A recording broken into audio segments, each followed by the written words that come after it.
Hey guys, today's video is super valuable because we're gonna learn about two verb forms that are super important for speaking English fluently. The zero and first conditionals. I know from my own experience in the first place that it might be difficult to sort the conditionals out, especially the second, third, and mixed conditionals, which we'll learn about in the upcoming lessons. But I promise it is not that hard once you understand how to use them. And I'll help you do this by giving you some real life examples. First and foremost, conditional sentences are sentences that describe a relationship between two events or situations where one depends on the other. They are made up of two parts: the condition that we're going to be referring to as if clause and the result, main clause. Let's start with the zero conditional, the easiest one. This verb form is used to talk about things that are always true or will always happen in the present or future. And when we say that it's true, it might even be something that is true particularly for you and not necessarily for somebody else. To make a zero conditional sentence, you need, as we now know, two parts: the condition and the result. The condition will be the if clause and it'll be in the present simple tense. And the main clause, the result, will also be in the present simple tense. So let me give you some examples. Imagine you're making coffee in the morning and you say, let's say to your roommate, "If I don't have coffee in the morning, I'm grumpy all day." Or let's imagine that you're a bartender and you're teaching someone how to make coffee. You might say, "If you add too much water, the coffee is too weak." So both of these sentences have conditions in the first clause that, if met, make the second clause true. If I don't have coffee in the morning, I'm grumpy all day, which is true for me and might be for you. And if you add too much water, the coffee is too weak, which is true in general. There's no other option. You can't make strong coffee by adding too much water to it. If you're writing these sentences, note that you need to put a comma between the clauses. So, to sum up, the zero conditional is used to talk about things that are always true or will always happen in the present or future. There's no other options. It is very useful for teaching and explaining the cause and effect in everyday life. Now let's move on to the first conditional. So we use this verb form to talk about things that are likely to happen in the future if a certain condition is fulfilled. In other words, to talk about something that might happen in the future and what will happen as a result of it.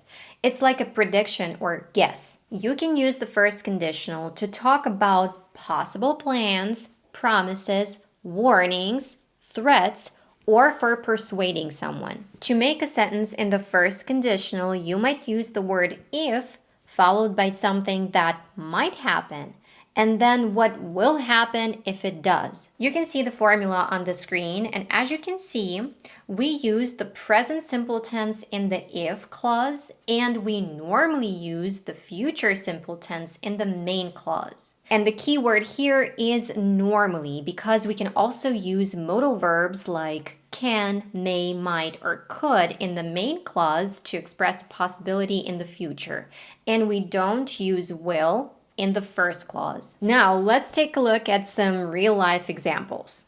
Imagine you're planning a picnic and you say, "If it doesn't rain tomorrow, we'll have a picnic in the park." Or if you're trying to convince your friend to come to the picnic, you might say, "If you come to the picnic, you'll get to try my famous potato salad," which might be a positive or a negative thing.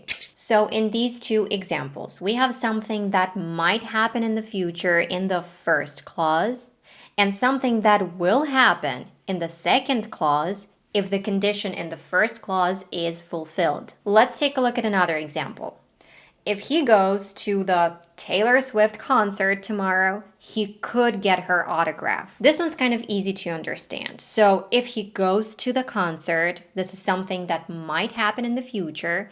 there's a chance of him getting the singer's autograph. So here we're kind of making a guess. As we stated earlier, we can also use the first conditional as a warning. And for this, I'll use one of the modal verbs. For instance, if you don't do the dishes, Dad might take away your allowance. If this condition is met, if you don't do the dishes, the possible result might be that Dad might take away your allowance. I'm warning you. Now let's use it with imperative. If you don't know, this means to give a command.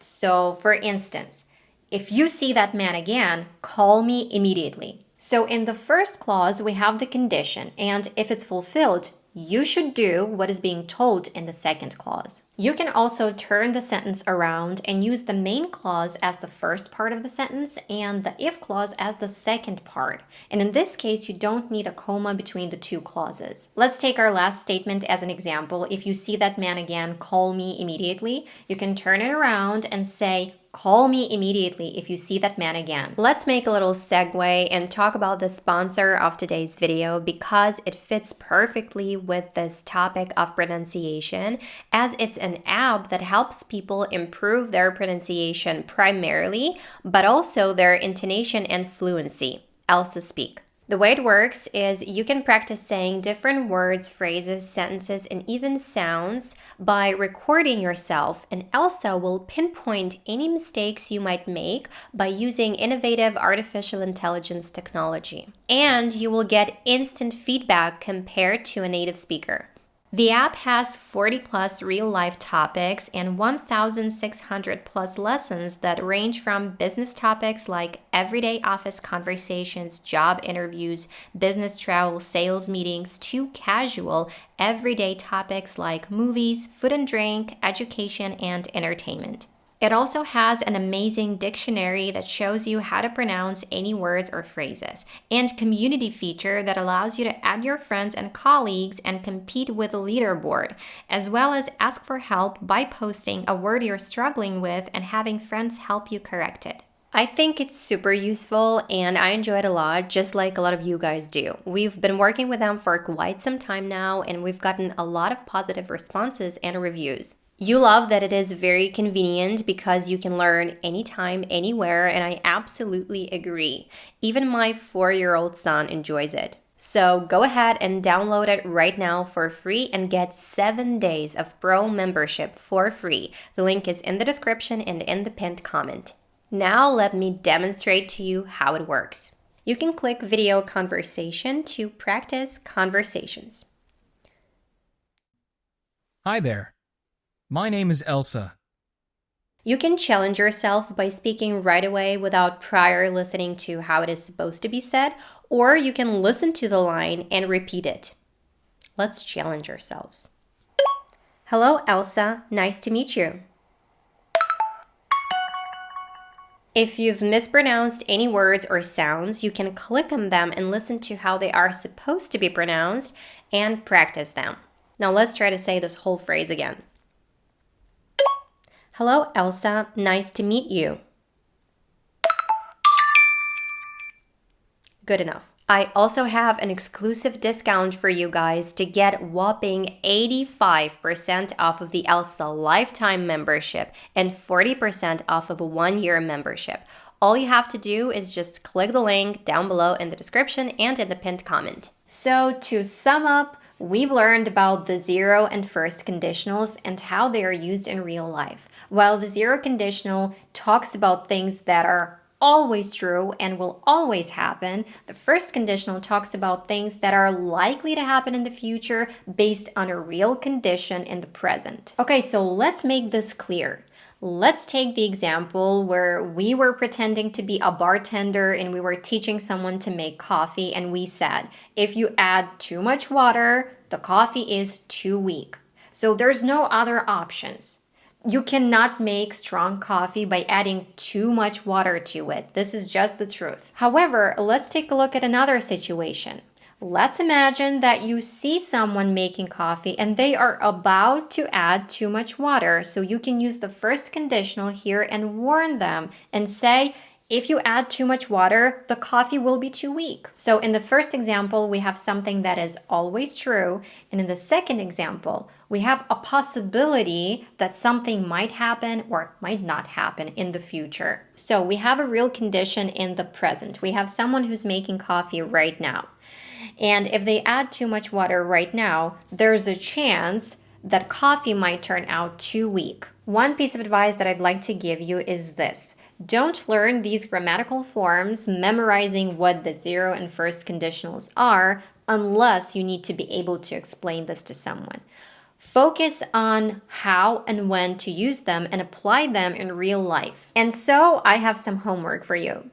Apply these in your daily life and tell me something first about yourself or your daily routines using the zero conditional. And second, tell me something that would be possible in your future if a certain condition was fulfilled in the present using the first conditional. Okay, that's a wrap for today's lesson, guys. I hope you enjoyed it, and I'll see you in the next video.